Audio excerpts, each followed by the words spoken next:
ফরিদপুরের মাটি এগিয়ে চলো আমরা আছি তোমার সাথে তোমার সাথে এগিয়ে চলো এগিয়ে চলো আমরা আছি তোমার সাথে। আসসালামু আলাইকুম। এখানে উপস্থিত আছেন আমাদের বিএনপি জেলার কমিটির নেতৃবৃন্দ। আমি সকলের নাম বলি না, নাম বলতে অনেক সময় লাগবে, এবং মহানগরের নেতৃবৃন্দ বিএনপির এবং অঙ্গ সংগঠন, ছাত্রদল, যুবদল, স্বেচ্ছাসেবক দল, কৃষক দল, সকল নেতৃবৃন্দ এখানে উপস্থিত হয়েছেন এবং সদরপুর থেকে নেতৃবৃন্দ আসছেন বিএনপির এবং সকল অঙ্গ সংগঠনের। আমি নাম এখানে বলতে গেলে অনেক সময় লাগবে, আমাদের রাত হয়ে গেছে খাওয়ার জন্য। আমি আসলে এখানে সবাইকে দেখেছি, এতটুকু বলবো যে এখানে যারা আছেন অনেকে আমাকে আপা বলেন, অনেকে আমাকে আম্মু বলেন। হ্যাঁ, তো আমি আপনারা এখানে এসছেন কষ্ট করে, তার প্রথমে ধন্যবাদ আপনাদেরকে। আজকে আলমগীর ভাই সুদূর আমেরিকা থেকে আমাদের দেশে উনি প্রায় আসেন, মানে না এখন প্রায় আসেন, আগে তো কম আসতেন। তো উনি আসলেই আমাদের একটা সুযোগ হয় সবাই একসাথে হওয়ার। এটা একটা গেট টুগেদার, এটা মত বিনিময় না। এখানে অনেক সুন্দর সুন্দর আপনারা বক্তব্য রাখছেন সকলে, তাদেরকে আমার ধন্যবাদ। এবং খুব গঠনমূলক বক্তব্য হয়েছে এখানে আমাদের ফরিদপুরের জন্য। ফরিদপুর মানে 4 এবং 3 আমরা যে রাজনীতি করছি তাদের সকল নেতৃবৃন্দ সকলের জন্য আপনারা সেভাবে আপনারা শুনবেন, সেভাবে চলবেন। আর আলমগীর ভাইয়ের কথা কি বলবো, আসলে আমি ছোটবেলায় বইয়ে পড়েছিলাম দানবীর মহসিন, এবং আমার দাদার গল্প শুনেছিলাম মোহন মিয়া। তো আমার জীবন দশায় এমন একজন খালি আমি আলমগীর ভাইকে পেয়েছি যে নিঃস্বার্থভাবে মানুষের জন্য করে, যে কোনো প্রয়োজনে, মানুষের অসুস্থতা, মানুষের হাসপাতাল বা কারো কাজের জন্য লাগবে রিক্সা বা কোনো কর্মসংস্থান, যে কোনো প্রয়োজনে আলমগীর ভাইকে খালি একটা ফোন করতে লাগে। হ্যাঁ, আর কিছু লাগে না। আলমগীর ভাই ওই সাহায্য কিভাবে জানি আমাদের ওই মানুষের কাছে পৌঁছে যায়, আমাদের মাধ্যমে আমরা দেই। উনি তো থাকেন না, আমাদের মাধ্যমে আমরা দেই। তো ওনার মতো মানুষ আসলে আমি আমার জীবন দশায় আমি আর দেখি না, একমাত্র ওনাকেই আমি দেখছি। তো ওনার জন্য দোয়া, এবং আল্লাহ ওনাকে কোনোদিন আটকাবে না কোনো জায়গায়। এবং উনি, এটা তো ওনার বড় মনের পরিচয়, আপনারা সকলেই জানেন। এবং আমি গর্বিত যে উনি আমার ভাই। উনি আমার সাথে, ওনার সাথে পরিচয়ও না হইতে পারতো, উনি ফরিদপুরের সন্তান না হইতে পারতেন। আমরা গর্বিত যে উনি ফরিদপুরের সন্তান,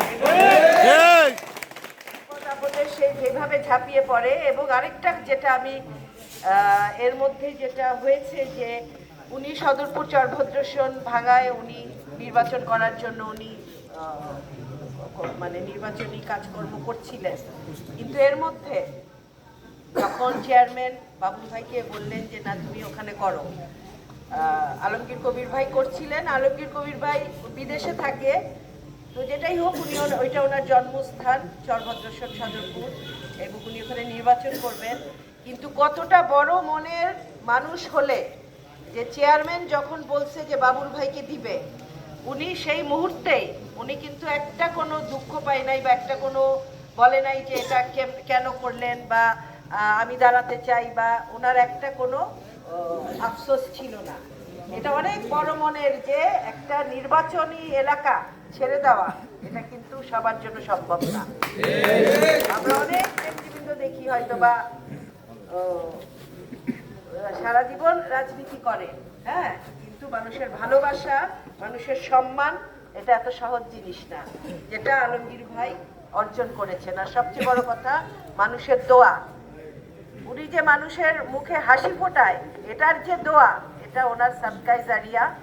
এবং এটা উনি মানে আমি ওনার জন্য আমি ওনার দীর্ঘায়ু এবং শুভকামনা করি। এইভাবেই যেন উনি মানুষের পাশে থাকতে পারে এবং ওনার সাদকায়ে জারিয়া উনি করে যেতে পারেন, এবং আমাদের ফরিদপুরবাসী তাকে এইভাবে ভালোবেসে যাবে।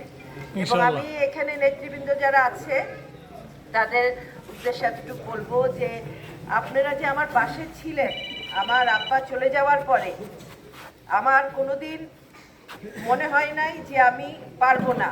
খালি একটাই কারণ, ফরিদপুরবাসী আমার পাশে ছিল, আমি রাজনীতিটা করতে পারতেছি। তো আমি আপনাদের কাছে চিরকৃতজ্ঞ, যারা এখানে আমার আব্বার সাথে কাজ করেছেন। এই যে বাচ্চু চাচা, রেজাউল ভাই, রতন ভাই, রঞ্জন ভাই আর মিরাজ ভাই তো আছে, তাদের কথা আর বললাম না, মিনাল ভাই, তারপরে লিটন ভাই, আজম চাচা এবং বাবু ভাই, মাঝের চাচা এবং যোগী চাচা আছেন এখানে, তারপরে পঙ্কজ ভাই এবং সরো আছে, আর এখানে আর সকলে, হ্যাঁ বাবলু ভাই, বাবলু চাচা আছেন, খাইরুল, ইঞ্জিনিয়ার খাইরুল, সকলেই আছেন, নাম বলতে গেলে শেষ হবে না। হ্যাঁ, তো আমি সকলের কাছে কৃতজ্ঞ যে আপনারা কামাল ইউসুফের এতিম মেয়েটার পাশে আপনারা দাঁড়াইছেন।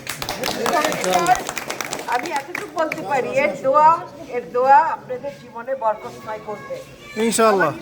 কিন্তু আপনারা কামাল ইউসুফের কাজ করতেছেন, আপনারা অনেক দোয়া পাবেন ইনশাআল্লাহ ইনশাআল্লাহ। তো আমি এই বলে শেষ করছি, আমরা খাওয়া দাওয়া শুরু করি, আপনারা বসেন। হ্যাঁ, আজকে আসলে এটা একটা নৈশভোজ, একটা গেট টুগেদার। হ্যাঁ হ্যাঁ, এটা আলমগীর ভাই সম্মানে, কারণ আমি ভাবলাম যে সবার সাথে দেখা হয় না, একসাথে ডেকে আমাদের দেখা হবে আলমগীর ভাইয়ের সাথে, সেই জন্য এটা আয়োজন। এবং সদরপুর চরফেডারেশনের সকলের প্রতি আমার ধন্যবাদ। কিন্তু বাবুল ভাই আজকে আইসা কিন্তু না আইসা কিন্তু ঠিক করলো না, জরিমানা করো। হ্যাঁ, উচিত ছিল না, আমরা একটু রাগ করলাম না। ঠিক আছে, হ্যাঁ, জরিমানা হবে এরপরে, ট্যাক্স। ঠিক আছে, ধন্যবাদ সকলকে, এবং আমরা তাহলে একটু খাওয়া দাওয়া হবে ইনশাল্লাহ, এবং আবার দেখা হবে কালকে। আমি তো